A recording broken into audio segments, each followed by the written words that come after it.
Hey guys, welcome back to the channel. It is right now 8 o'clock in the morning, and for someone who is used to waking up at 10 during the quarantine, this is quite difficult for me. But today, we need to wake up early because Eva has to do a few blood tests and also see her OB. Now, if you are someone like me who has never heard of the word OB until you're in your late 20s, that's okay. OB is just a doctor who takes care of pregnant women. So why don't you come with us? Alright, we're going to take you guys with us.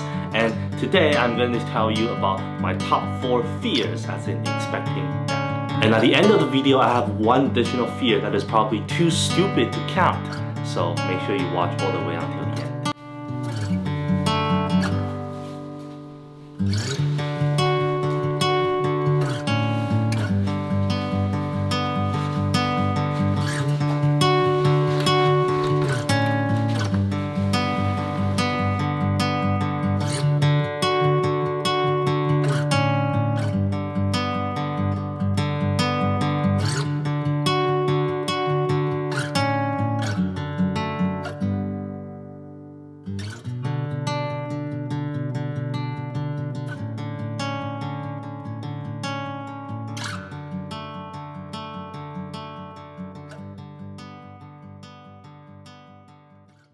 Alright, I just dropped her off and I have about 2 hours to kill, so let me talk to you guys for a little bit. I'm a very calm person, you know, so I don't have a lot of emotions about things, even when it comes to being an expecting dad. But because this is a major life change for me, so I do have more fears than normal about the uncertain future. My first and primary fear is whether my children will see their parents as religious hypocrites. Being a Christian is my primary identity, is more important to me than anything else. So nothing will give me more joy and happiness than to see my children embrace Jesus and to serve Him all their life. But I know this is not going to be easy. I didn't come from a Christian household, so I don't have any personal experience of this, but I was in youth ministry for 6 years at my church, and just watching all these teenagers grow up, I know that you cannot pass down your faith by force. I mean, you can make them to go to church with you, you can make them read the Bible, you can even force them to serve in church, but unless they experience the love of God for themselves, truly, all of these activities are just another after-school program, another after-school social program for them. So here's why this is my biggest fear.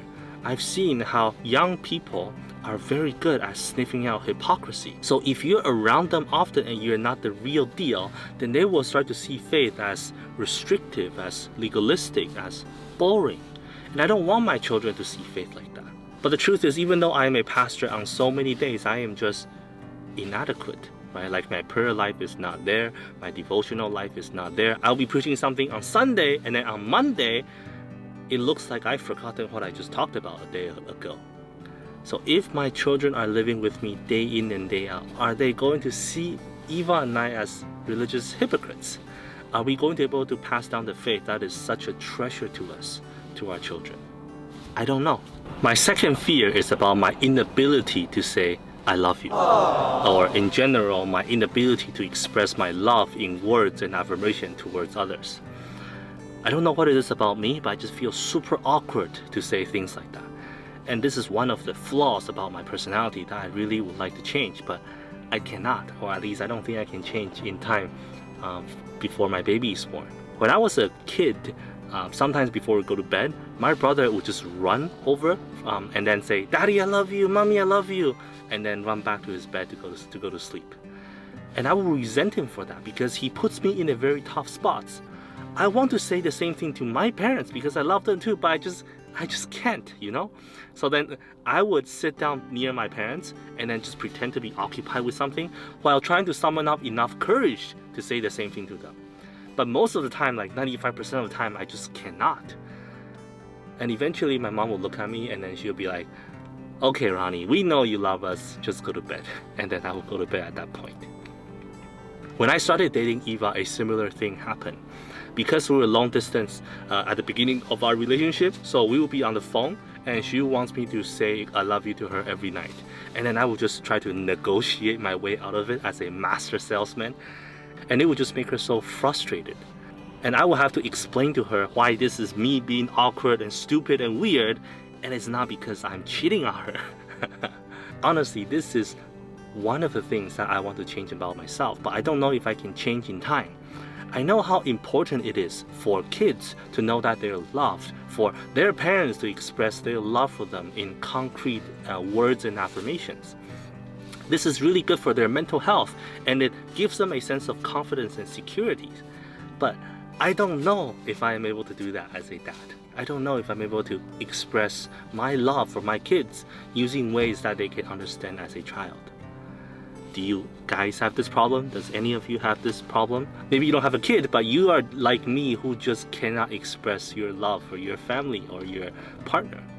If you do, comment down below and let me know. And especially if you have a story of how you overcame it, make sure you comment down below to let me know. Hey guys, I just went to get coffee and some breakfast because I have time to kill. One of the things about having a child during the COVID is that I am missing out because I don't get to go to the Albi office with Eva. She's the only one who's allowed to go into the office. So every time I drop her off, I would just hover around the area trying to kill time. The third fear that I have as an expecting dad is that my relationship to Eva will change. I have a really good marriage up until this point, and even though we are seeing each other 24/7 during the quarantine, it has actually brought us closer rather than driving us apart. And you know, when you have a strong marriage, it really makes you feel like you can do anything in the world together. I don't have to worry about what happens at home. I always know that I have a partner who is going to support me and vice versa. And I worry that may change when we introduce a third person to our family, you know? I already expect our life to be very hectic during that first few months when the child is born. But will this child make our relationship stronger in the long run? Or will it tear you apart? I'm not sure, and I guess we will see, but I think that is one of the fears. My last fear is related to my ministry. I spend a lot of time in ministry because it is my passion and my calling. It is the reason I created this channel, you know, like I want to share my faith with other millennials who live in the big cities like I do. My children will be pastors' kids, sometimes referred to as the PK, and it is not easy to be a PK because starting from the time they are very young, they will be under a microscope, they will be under scrutiny from other members of the church. People will be looking at them to see if they exhibit the kind of character and faith that should come from a Christian family. In addition to that, I have also heard stories of PK who grew up feeling neglected by their parents. Even if they see their parents as the real deal, even if they understand the significance of the kind of work that their parents are doing, they can't help but feel that they would rather be a member of their parents' church rather than their children. And that would be really unfortunate if my kids feel that way. I really want to be there for my kids, but I also love the people that I serve a lot. The youth and the university students in my church are just so lovable. They're so awesome, and it is easy to pour out my life for them. So I worry that I won't be able to find that right balance. And my kids are going to grow up feeling neglected, feeling like they're a second-class citizen, and I don't want that. Alright, I'm gonna go pick up Eva from her doctor's office now. It is time, and let's get going. If you enjoy this sharing, please make sure you give it a big thumbs up for the YouTube algorithms. And I asked Eva to be part of this conversation, but she's too camera shy. However, if you want to hear from her perspective, then help us get more likes, because if we can get 50 likes, she's gonna do a video about it. And by the way, don't leave this video yet. I have a bonus fear that is probably too stupid, too dumb to be counted as a fear. So watch until the end.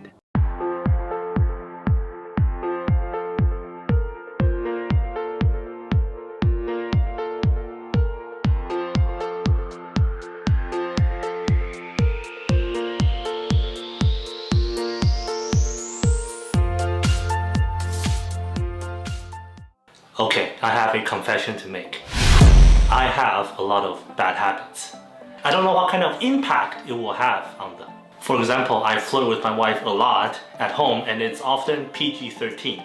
I probably shouldn't do that anymore when I have a daughter in the house. Also, when I'm at home, I have a lot of disgusting habits that you don't want to know about. Ew. And I should probably change them, because otherwise my daughter might be embarrassed about their dad.